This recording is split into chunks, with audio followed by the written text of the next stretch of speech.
Welcome to Authentic with Brazil 201, your future Golden Globe nominee. First, we're going to talk about Joe Biden's cancer diagnosis, Jake Tapper's new book, Original Sin, The Cover Up of Biden's Decline, and what the Catalist data told us about 2024 and how bleak it really is for Democrats. First, on Monday, we received the information from Joe Biden that he has been diagnosed with stage 4 prostate cancer. And the first thing that came to everybody's mind is this is the former president of the United States. And the fact that it is stage 4 cancer, there is no fundamental way that he is just finding out about it today or 2 days ago for various reasons. After the First of all, having stage 4 cancer means Joe Biden actually has had to have cancer at least for 6 months to a year, okay? Even if it was, like, just undiagnosed, he actually has had cancer probably for at least the last year.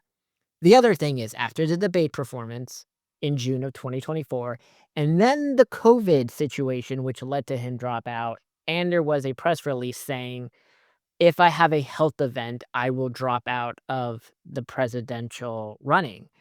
So, I firmly believe that somewhere between that 3-week period, Joe Biden was probably diagnosed with cancer. I just do not believe that the person who has the best medical care in the world, who clearly the blood tests that definitely had to happen within that 3-week period, there's no way because let's live in this other scenario where somehow Joe Biden recovers after that debate performance and wins the 2024 election, which is obviously only in a world where The View is a relevant program.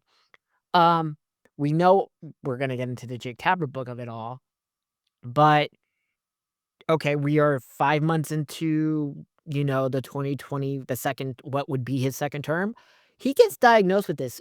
Realistically, you can be mad about this, but first, remember 3 House Democrats have all died of cancer who are older than 70 since February 2025. Realistically, Joe Biden is probably dead by the end of 2026. He's an 82-year-old man with stage 4 cancer. This is just a factual thing about it, and I know nobody wants to say it, but this makes the whole running for reelection even way worse. And now that we're finally having a discussion between the fact that now our third House Democrat has died of cancer who's over 70, and Joe Biden also now has cancer and is probably going to be dead within the next 2 years.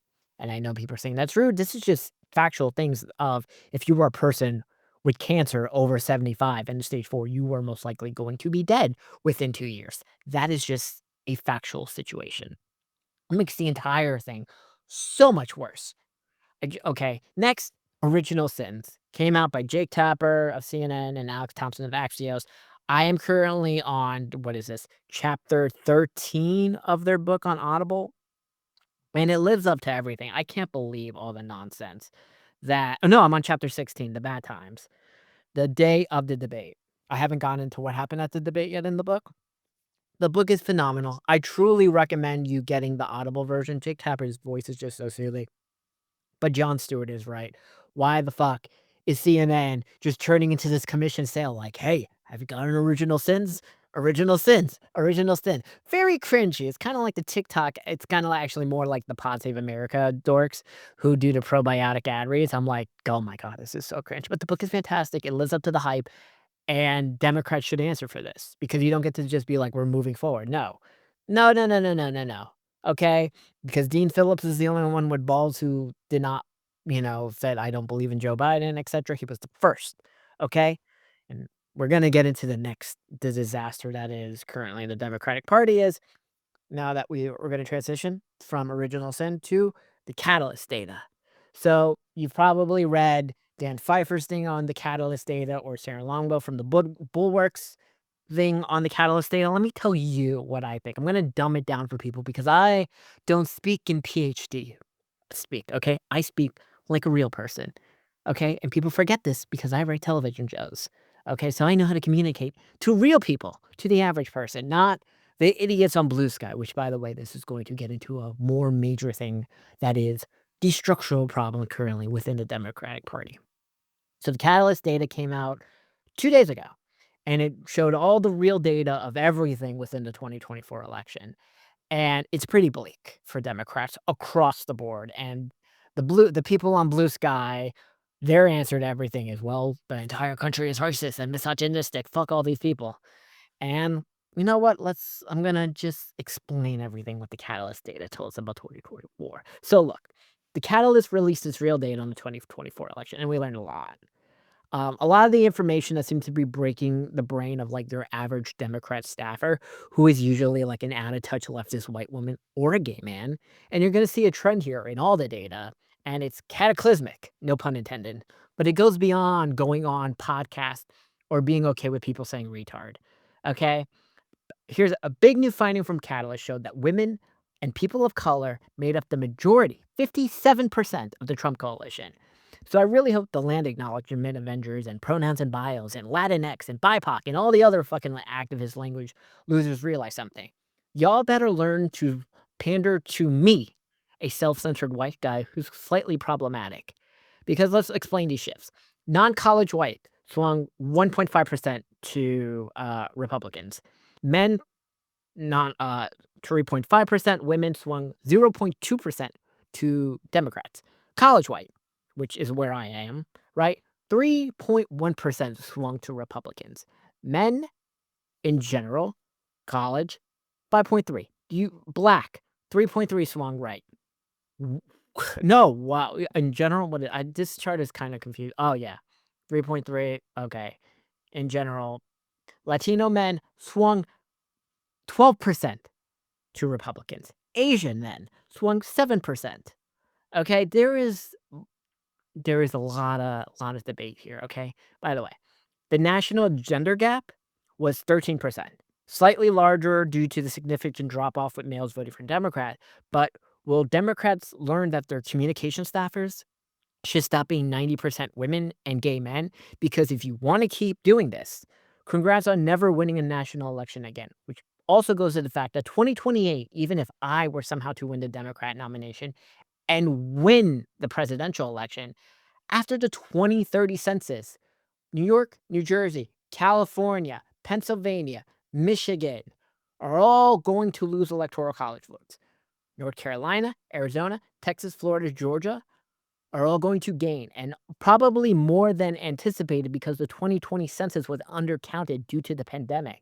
Okay, so unless Democrats can suddenly be competitive in Georgia, Texas, and Florida, they are never going to win a presidential election because just winning the blue wall states is never going to allow you to win a presidential election again.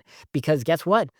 The other traditional, quote unquote, Democrat states are going to lose a lot of electoral college votes as well. So there's going to be a massive change on how you try to win the map right now. Okay. Dems received record low level of support with all non-college voters at only 45% nationally. Now, the long-held opinion is that they aren't anywhere near the bottom with non-college voters of all racial groups. But hey, right? Keep saying BIPOC, POC, Latinx, land acknowledgement, cisgender, moral purity. Am I right? By the way, free college is not going to fix this. The chat GPification of college is here. And we already know that college is an out-of-date system. Most places don't verify anything in college. We know the college system itself is going to probably disappear at a massive level over the next 6 years. Now, here's our next thing. Democrats who lie to themselves and say we are in a multiracial political parties and not gender ones now. Let me tell you this. Asian male voters in 2024, they crack like my espresso martini glass when I am blackout drunk. But it's been a steady, inexorable deracialization and genderization with Asians as well. So good luck. But, pronouns and bio. Am I right? Democrats also can't get a foothold into white male voters at all. And it's probably because the Democratic apparatus of people who work for Democratic candidates absolutely hate any guy or any white guy who isn't a flamboyant loser like Harry Sison. Harris did only about as poorly as Clinton with them, which I figured it'd be worse due to the fact that Kamala was a black woman and Hillary was a white woman and Hillary was married. Bill Clinton, people liked. But look, I'm a registered Democrat. Okay, full disclosure, right? I'm gonna vote for Mikey Sherrill in the New Jersey Democrat primary in 2 weeks. Also, rank Cuomo #1. But I think legitimately, because Mikey Sherrill is just Hillary 2.0, and I despise all the progressives who are running for governor, I'm probably voting for Jack Ciattarelli in November. Okay, and that's the first Republican I think I'm voting for at the top of a ticket since Chris Christie's reelection, right? I'll still vote Democrat down ballot, right? But I just want to say I'm the swing voter now, right? I and this is just showing Democrats are doing historically bad with men because you want to pander to everybody else but men. This is what you get, but it's okay. Your artist says fuck all men, right? Dems lost Latino men by 6% nationally. Interesting, unless Dems can win them by at least 10 to 12%, they can't be competitive electorally. But Democrats refuse to acknowledge that the median voter wants strict immigration laws and not Latinx. Today, Michigan law came out with a poll that still shows mass deportation polls at 66%. But look, this is what happens when your staffers are just out of touch leftist white women. Now, look at this. Look at this jump. I'm gonna list my Substack in the what's it called? The description in the podcast, so you can see the chart and the pictures and everything. But there's a jump in proportional makeup of the white college voters for Dems and a drop in black voters. This is not a good sign at all because white college voters are the fastest shrinking demographic in America. Now, Democrats will always fabricate new and more fantastical options like more college educated women, but Democrats are already win by Assad level margins with college educated white women. So that's not truly a viable alternative, and it's rapidly shrinking Democratic to boot. If politics becomes gendered, Democrats can't win very often anymore. And that is even before the census change of what the map is going to be in 8 years. The Catalist data shows there's a correlation between Harris's underperformance with young urban and voters of color and the fact they make up a disproportionate share of infrequent voters. Uh, I just wanna say, looking at the look, I'm just look. Will Democrats finally change who they hire? If your idea of winning a staff is a lineup of the land acknowledgement Avengers like Organizer Meme, Harry Sison, that fucking 12-year-old Noah DeBarrasso, the Brooklyn dad, and anyone who was invited as an influence to the DNC of 2024, then you're not serious. These people don't reach anyone outside of your insufferable purity cult, and I'm sure, introducing yourself with people who go, "Hi, my pronouns are insert, what are yours?" is a great way to win over normal people. But you keep going, land acknowledgement Avengers. Maybe stop using stupid terms like the ones listed below. And if you talk like this, I know you're always wrong, but look, body positivity is for poor people, okay? So take Ozempic, you fat fucks.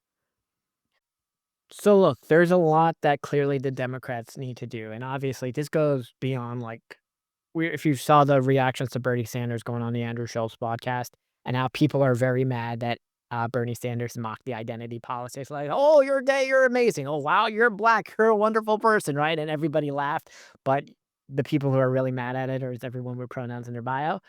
Look, at this point, it seems easier to change the Republican Party because they are basically going to have everyone except for, like college educated women and black women. It's probably easier just in reality to choose the Republican Party since the Democratic Party structurally is just such a mess. And there's a good tweet from what I have no idea how to say this. I'm going to read it right now. Oh, what the hell is his real name? I don't know what his name is, but his Twitter ad is Osted WH, right? And the thing is, the Democratic apparatus, like the people who work in it, um, they have such a disdain for, like, people like me, the guys, right? And amazingly, I'm, like, fucking just an entertainment guy. I'm not even, like, one of these quote, unquote, "podcast bros," right? But Democrats only exist in elite cultural spaces right now because that's who and what they care about. They treat the median voter as an obstacle to overcome. And boy, is Blue Sky and Reset Era and all the other places that the pronoun fucking people enjoy and occupied really fucking think. As I said, I would rather kick out every fucking person with the pronouns in their bio out of the Democratic Party, let them be fucking socialists and run in their own fucking nonsense party and change the Democratic Party because it's better.